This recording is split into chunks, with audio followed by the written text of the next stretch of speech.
सरकार की एक नई योजना एलआईसी के साथ मिलकर शुरू की गई जिसे बोला गया बीमा सखी योजना। ये योजना स्पेशली महिलाओं के लिए बनाई गई। बहुत सारी महिलाएं इस योजना में भाग लेकर हर महीने 7,000 रुपए की मंथली सैलरी ले सकते हैं। बहुत सारी महिलाओं ने अपना इंटरेस्ट दिखाया हुआ है, लेकिन समस्या यहाँ पे जा रही है कि भाई वो जो इसका टारगेट बीमा है, कम से कम 18 बीमा हर एक साल में, तो वो कैसे कंप्लीट करें। अगर आप भी इस समस्या से परेशान हैं तो आज का वीडियो आपके लिए बहुत ही हेल्पफुल हो सकता है, क्योंकि इस वीडियो में हम आपको वो सिंपल मेथड बताएंगे जिसके जरिए, मैं ये नहीं कहती कि आप 18 बीमा करा लेंगे, लेकिन हाँ 5-6 बीमा आप निकाल सकते हैं बहुत ही आसान तरीके से। बने रहिएगा वीडियो में। चलिए शुरू करते हैं। तो दोस्तों, जिसे ये नहीं पता कि बीमा सखी योजना क्या है, उसके बारे में एक छोटा सा इंफॉर्मेशन देना चाहूंगी। बीमा सखी योजना हमारे प्रधानमंत्री मोदी जी के द्वारा लॉन्च की गई एक एलआईसी से टाई अप योजना है, जिसमें महिलाएं जिन्होंने महज 10वीं पास किया हुआ है वो इस योजना का लाभ ले सकती हैं। अब इस योजना में उन्हें ट्रेनिंग के दौरान कुछ स्टाइफेंड भी मिलेगा, जो कि सैलरी कहलाती है। हाल ही में बीमा सखी योजना के लिए वैकेंसी या रिक्रूटमेंट स्टार्ट है। यदि आप भी महिला कैंडिडेट हैं और आप भी साइड आप भी इस योजना का लाभ लेना चाहती हैं, इस वीडियो को पूरा देखिएगा। इस वीडियो में हमने A to Z detail cover की है, साथ ही साथ वो सोल्यूशन भी बताया जिससे आपके बीमा बहुत ही आसान तरीके से हो जाएंगे। तो जब आप LIC.in पर आएंगे, ये LIC इंडिया की साइट है। जब आप इस साइट पे आएंगे, आपको फ्रंट पे ही बीमा सखी देखने को मिल जाएगा। क्लिक हियर टू अप्लाई पे क्लिक करके आप इसे पढ़ सकते हैं। अब यहाँ पे 2 भाषाओं में है ये, इंग्लिश और हिंदी। मैंने इंग्लिश किया है, आप हिंदी भी कर सकते हैं, ठीक है। भाषा चेंज कर सकते हैं यहाँ से। देखिए, life insurance corporation of India, मतलब ये एक ट्रस्टेबल वर्क है, एक ट्रस्टेबल योजना है। कोई फेक इंफॉर्मेशन हम आपको नहीं दे रहे हैं, क्योंकि आप खुद भी इसे चेक कर सकते हैं LIC.in पे जाकर। ओके, यहाँ पे देख सकते हैं लिखा हुआ है रिक्रूटमेंट ऑफ LIC बीमा सखी, बीमा करियर एजेंट, महिला करियर एजेंट जिसको कहा जाता है। ये योजना स्पेशली महिलाओं के लिए है, तो इसीलिए इसका नाम महिला करियर एजेंट्स रखा गया है, ठीक है। अब ये जो स्कीम है वो क्या स्कीम है, चलिए उसके बारे में हम बात करते हैं। देखिए, ये एक ट्रेनिंग पीरियड स्कीम है जहां पर आपको फाइनेंशियल इंडिपेंडेंट बनाने के लिए सरकार की तरफ से एक अहम पहल की गई है, जिसमें LIC के साथ टाई अप करके सरकार ने एक स्कीम लॉन्च की जिसे बीमा सखी स्कीम भी कहा गया।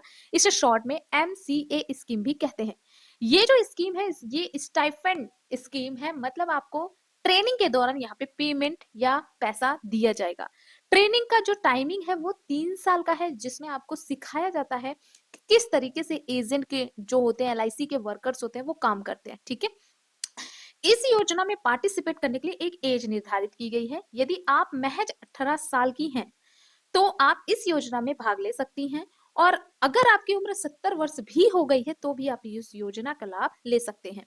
इस योजना में जो एज का शेड्यूल रखा गया है वो 18 से लेकर 70 वर्ष का रखा गया है। कोई भी महिला, चाहे शादीशुदा हो, चाहे शादीशुदा ना हो, चाहे तलाकशुदा हो, या फिर कोई एजेड वुमेन है, वो सब महिलाएं यहाँ पे काम कर सकती हैं। लेकिन एक कंडीशन है, एक तरह की महिला है जो यहाँ पे अप्लाई नहीं कर पाएंगे, या उनके घर का कोई भी व्यक्ति अप्लाई नहीं कर पाएगा। वो क्या है वो मैं आगे बताऊंगी। उसके बाद इसकी जो मिनिमम क्वालिफिकेशन रखी गई है, महज 10वीं पास रखी गई है। अगर आपने 10वीं किसी भी डिवीजन में पास किया, फर्स्ट है, सेकंड, थर्ड है, महज 10वीं पास है, तो आप यहाँ पे पार्टिसिपेट कर सकते हैं। अब बीमा सखी योजना का किस तरीके से यहाँ पे पालन किया जाएगा, किस तरीके से वर्क करता है, चलिए उसके बारे में समझते हैं। जब आप इसका फॉर्म भरने के बाद एक छोटा सा टेस्ट होता है यहाँ पे, जब आप उसे पास करेंगे तो आप इस योजना की ट्रेनिंग को शुरू करेंगे। ट्रेनिंग जो होगी वो आपके आसपास के LIC के ऑफिस में होगी, LIC ऑफ इंडिया, ठीक है, okay, life insurance of India, ठीक है। तो आप वहां पे इसकी ट्रेनिंग लेंगे। ट्रेनिंग का जो ड्यूरेशन है 3 साल का है, ठीक। अब ट्रेनिंग के पहले साल में आपको ट्रेनिंग के दौरान 7,000 रुपए का स्टाइफेंड दिया जाएगा, मतलब हर महीने आपको 7,000 रुपए की एक नगद राशि दी जाएगी। ओके, तो यहाँ पे आप 3 साल काम करने वाली हैं। तो पहले साल आपको कितना मिलेगा, मैं यहाँ पे 7 × 12 कर देती हूँ। पहले साल आपको सिर्फ स्टाइफेंड, मतलब जो सरकार की तरफ से एक सैलरी दी जा रही है, वो 84,000 रुपए साल की पड़ेगी, ठीक है, हर महीने 7,000 के हिसाब से। अब इन्होंने ये भी कहा है कि सिर्फ इतना ही नहीं है, बल्कि अगर कोई महिला इस ट्रेनिंग के दौरान कोई बीमा करता है सक्सेसफुल, कोई यहाँ पे स्कीम को वो सेल कर पाता है तो उसे उसका कमीशन भी मिलेगा। आपने देखा होगा कि एलआईसी के बहुत सारे वर्कर्स एजेंट्स हैं जो कि कई सारी स्कीम्स बताते हैं, लोगों की एलआईसी पॉलिसीज करते हैं। तो यहाँ पे सरकार का कहना ये है कि ट्रेनिंग के दौरान 7,000 रुपए पर महीना मिलेगा, लेकिन अगर आपने एक दो बीमा भी करा ली या पॉलिसी डन कर दी तो आपको उसका कमीशन भी मिलेगा। सरकार का कहना ये आप एक साल में कम से कम 65% पॉलिसीज होनी चाहिए। अब 65% पॉलिसीज का मतलब यह है कम से कम 18 से 20 पॉलिसी एक साल में। इसके लिए आपको महीने में 2 पॉलिसी तो निकालनी ही पड़ेगी, ठीक है। तो भाई अब आपके साथ समस्या ये है कि पॉलिसी कोई लेता नहीं है, कोई हमारी बात सुनता नहीं है। तो इसका सोल्यूशन हमने बताया इसी वीडियो में, सो वीडियो को पूरा देखिएगा। दोस्तों अगर आपने यहाँ पे मान लीजिए अपना टारगेट अचीव कर लिया तो आपको 48,000 अलग से मिलेगा, यानी 84,000 रुपए तो आपको मिलेंगे। यहाँ पे अगर हम प्लस करते हैं 48,000 तो आपको बनेगा 1,32,000 रुपए साल भर में। और अगर आप लीजिए रिटर्न की तो उस हिसाब से कमीशन आपका मिलेगा, ठीक है। ये पहले साल की कंडीशन है। अब जब दूसरा साल होगा तो दूसरे साल में आपके 7,000 घट के हो जाएंगे 6,000, मतलब 6,000 रुपए आपको महीने की तनख्वाह मिलेगी। लेकिन उसमें आपको कमीशन तब मिलेगा और ये आपसे 6,000 तब मिलेगा जब आप अपने पहले साल में कम से कम 18 से 20 पॉलिसी डन करके दें, ठीक है। यहाँ पे देखो लिखा हुआ है subject to all at least 65 policies completed in first stipend. मतलब पहले साल जब आपने ज्वाइन किया तो उन 12 महीना के भीतर आपको कम से कम 18 से 20 पॉलिसी डन करनी ही होगी, तब आपको नेक्स्ट ईयर 6,000 रुपीज का आपको स्टाइपेंड मिलेगा, क्लियर। और पॉलिसीज के हिसाब से कमीशन भी आपका मिलेगा। अब जब दूसरे साल भी हो गया, मान लीजिए आपने 5-6 ही पॉलिसी करी तो दूसरे साल में आपको नेक्स्ट तीसरे साल में आपको 5,000 रुपए महीने का स्टाइपेंड, मतलब ये कम होता जाएगा 1-1 हजार। अब आपके दिमाग में सवाल ये आ रहा हो क्यों कम कर रही सरकार, और फिर 3 साल के बाद ये पैसा मिलेगा कि नहीं मिलेगा। तो उसका कारण ये कि जब आप 7,000 रुपए की स्टाइपेंड पीरियड में रहेंगे तब आप कम से कम कुछ पॉलिसीज डन करेंगे। जब आपका परफॉर्मेंस देखेगी गवर्नमेंट तो आप उनको पता चलेगा कि आपकी ट्रेनिंग में कितना ग्रोथ है, और धीरे धीरे उसे ये पता चल जाएगा कि भाई आप परिपक्व हो चुके हो, आप नॉलेज ले चुके हो एक परफेक्ट एजेंट बनने की। तो सरकार 3 साल के बाद ये स्टाइपेंड आपको नहीं देगी। सरकार का कहना ये है तब तक आप इतना सीख चुके होंगे कि आप खुद से पॉलिसीज कैसे डन करनी है समझ चुके होंगे, और इस ट्रेनिंग के दौरान आपने जितनी भी पॉलिसीज की हैं उसका भी ओवरव्यू लिया जाएगा।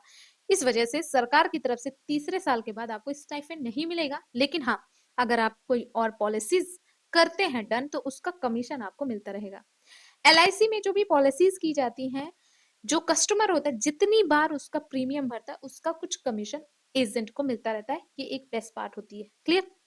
अब उस कंडीशन के बारे में जानते हैं कि भाई कौन यहाँ पे अप्लाई नहीं कर सकता। यहाँ अप्लाई नहीं कर सकता जिसके घर में कोई भी व्यक्ति, चाहे उसका फादर हो, मदर हो, सिस्टर हो, कोई भी व्यक्ति एलआईसी एजेंट है, वो यहाँ पे अप्लाई नहीं कर सकता। ऐसा नहीं है कि वो व्यक्ति, उसका पेरेंट्स है तो उसकी बच्चियां नहीं कर सकती, उसकी वाइफ नहीं कर सकती, इस तरीके से, ठीक है। भाई है तो बहन नहीं कर सकती, ओके। तो वो वहां पे नहीं कर सकते अप्लाई।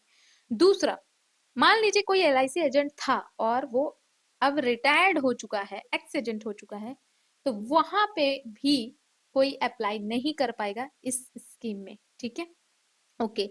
तीसरा, यहाँ पे लिखा है एग्जिटिंग एजेंट नॉट अप्लाई। अब मान लीजिए कोई एजेंट है ऑलरेडी पर्सन, जैसे मैं हूँ और मैं एलआईसी एजेंट हूँ और मैं खुद सोचती हूँ कि मैं एमसीए में पार्टिसिपेट कर लूँ तो मैं नहीं कर सकती, ठीक है, ओके। अब यहाँ पे ये 3 कंडीशंस आपने देख ली कि अगर आपकी फैमिली में कोई भी एलआईसी से जुड़ा हुआ व्यक्ति है वो यहाँ पे अप्लाई नहीं कर सकता, अगर आप रिटायर्ड पर्सन हो तो भी आपकी फैमिली से कोई अप्लाई नहीं कर सकता, और अगर आप खुद एजेंट हो तो एमसीए के लिए आप अप्लाई नहीं कर सकते, ओके। अब दस्तावेज लगेंगे जिससे कि आप फॉर्म भर सकें। तो देखिए यहाँ पे आपका फोटो लगेगा, ठीक है, साथ ही साथ एप्लीकेशन फॉर्म। एप्लीकेशन फॉर्म कहाँ से मिलेगा वो भी मैं आपको यहीं पे बताने वाली हूँ, सो ध्यान से देखिएगा। उसके बाद यहाँ पे देख सकते हो कि आपको जो फॉर्म है उसमें क्या क्या अटैच करना है। अपना एज प्रूफ, एज प्रूफ के लिए 10वीं की मार्कशीट काम करती है, ठीक है। उसके बाद एड्रेस प्रूफ, राशन कार्ड भी लगा सकते हो, आधार कार्ड भी लगा सकते हो। उसके बाद आपने जो भी पढ़ाई की हुई है उसका सर्टिफिकेट। तो यहाँ पे मिनिमम 10वीं पास है, आप लगा सकते हो, आधार कार्ड लगा देना, ठीक है। ये हो गई पूरी डिटेल बीमा सखी योजना की। अब बात करते हैं फॉर्म कहाँ से भरेंगे। फॉर्म भरने के लिए नीचे की ओर आप देखेंगे तो लिखा है क्लिक हेयर टू बीमा सखी, यहाँ पे क्लिक करना है, इस ओके बटन पे क्लिक करना है। आपके मोबाइल में भी सेम इसी तरीके से खुलेगा, ठीक है। आपके सामने LIC का ये वाला फॉर्म आ जाएगा, LIC बीमा सखी। अब यहाँ पे कुछ बेसिक डिटेल डालनी है, ये सब आप पढ़ ही सकते हो, जिसमें नाम, पता, एड्रेस, मोबाइल नंबर है। नीचे यहाँ पे एक इंपॉर्टेंट नोट है, वो आप ध्यान से रखो। लिखा हुआ है are you related any agent, क्या आप किसी ऐसे एजेंट से रिलेटेड हो जो LIC में ऑलरेडी वर्क कर रहे हैं, चाहे वो आपकी फैमिली मेंबर हो या आप खुद हो या एक्स LIC एजेंट है। तो आपको यहाँ पे नो करना है। यदि आपने यस कर दिया, ये फॉर्म सबमिट ही नहीं होगा, ठीक है। नो बटन पे क्लिक करके ये वाला जो कैप्चा आ रहा है, ये हर एक व्यक्ति में अलग अलग आएगा, आपको यहाँ पे इंटर करके सबमिट कर देना है। सबमिट करने के बाद एक लिस्ट तैयार होगी, लिस्ट में आपका नाम आएगा, उसके बाद आपकी ट्रेनिंग स्टार्ट होगी, ठीक। ट्रेनिंग मान लीजिए आपकी होने लगी, आपका नाम आ गया, ट्रेनिंग होने लगी, तो अब समस्या आती है कि भाई हमसे कोई भी बीमा पॉलिसीज लेता ही नहीं हो पाती पॉलिसी, तो उसके लिए क्या करें। इसका टारगेट तो हम कंप्लीट कर ही नहीं सकते। दो चीजें बताती हूँ। पहला, देखो आपका कोई भी पॉलिसी डन नहीं हुआ है तो आप फिक्र मत करिए, आपको ये 84,000 तो मिल ही जाएंगे साल भर में, ठीक। पहली बात ये, इसका पॉजिटिव पॉइंट। दूसरा, अगर आपको पॉलिसी नहीं मिल रही है तो आपको बस करना क्या है, जब आप इससे जुड़ जाएं तो आपको क्या करना है, व्हाट्सएप या फिर जो भी आप सोशल मीडिया पेज चलाते हैं, ठीक। और इम्पॉर्टेंट है सबसे ज्यादा अपने कॉन्टेक्ट्स, ठीक है, सभी को कॉल या मैसेज करके सूचना दीजिए कि मैंने LIC ज्वाइन की है, ठीक है। सूचना दीजिए, किसी से ये मत कहिए कि मैं पॉलिसी आपका कर दूं, आप सूचना दीजिए कि मैंने LIC ज्वाइन की है। LIC इंडिया की नंबर 1 कंपनी है, बताते हुए बहुत ही प्राउड फील होगा। अब पहली बात ये कि आपको सबको इन्फॉर्म करना है, चाहे जिस तरीके से इन्फॉर्म करिए, अपने रिलेटिव्स में, अपने दोस्त यारों में, बाय मैसेज, बाय कॉल, जैसा आप इन्फॉर्म कर सके करिए कि हमने LIC ज्वाइन की है। LIC से जुड़ी हुई समस्याओं के बारे में जानने के लिए हमसे पूछ सकते हैं, ठीक। ये आपने छोटा मैसेज किया। अब कुछ दिनों बाद आप उन्हीं को ये कहिए कि भाई आपने क्या LIC ली है, अगर LIC ली है तो मैं उसका स्टेटस बता सकती हूँ कि भाई अभी आपकी जो पॉलिसी है वो करंटली कितने अमाउंट में है, कितना ब्याज बन रहा है, कितनी क्या प्रॉब्लम्स है। बहुत सारे ऐसे लोग होंगे जिन्होंने LIC से पॉलिसी ले रखी होगी। हर एक बंदा सोचता है कि हम आए को नॉलेज मिलता रहे, हमें नॉलेज मिलता रहे। हम क्या करते हैं, LIC का एक बार प्लान ले लेते हैं और उसके बाद जब तक टाइम पीरियड रहता है तब तक जमा करते रहते हैं। बीच में हमें कोई जानकारी नहीं होती है कि उसमें कितना उतार चढ़ाव आया। तो ये एक बेसिक पॉइंट है और बहुत इंपॉर्टेंट लोगों को इंगेज करने के लिए, आपके लिए, कि आप बता सकते हो कि भाई इसमें कितना अभी करंट रेट चल रहा है, कितना मिल सकता है, क्या क्या अपडेट हो चुके हैं। मैं कहती हूँ 10 में से 2 लोग तो आपको मिल ही जाएंगे, ठीक है। उसके बाद आप ये कहिए कि आपके जो पॉलिसी है उसमें क्या क्या चेंजेस हुए हैं, वो आपको अच्छी तरीके से बता सकते हो। दूसरी बात आप ये कहो कि बहुत से लोग ऐसे हैं जो को पॉलिसी किए, उसके बाद वो पॉलिसी को रन नहीं कर सके, मतलब साल 2 साल में उन्होंने छोड़ दिया, तो उस पैसे का क्या होगा, क्या वो पैसा मिलेगा कि नहीं मिलेगा। बहुत सारे लोग हैं जिन्होंने अपनी ड्यू डेट के बाद पैसे जमा किए, तो उसमें कितना उनको बेनिफिट या लॉस होता है। बहुत सारे लोग ऐसे हैं जिन्होंने 6-7 महीने से या फिर जो भी टाइम पीरियड है उस दौरान पैसे जमा ही नहीं किए हैं, तो पेनाल्टी कितनी बैठ सकती है।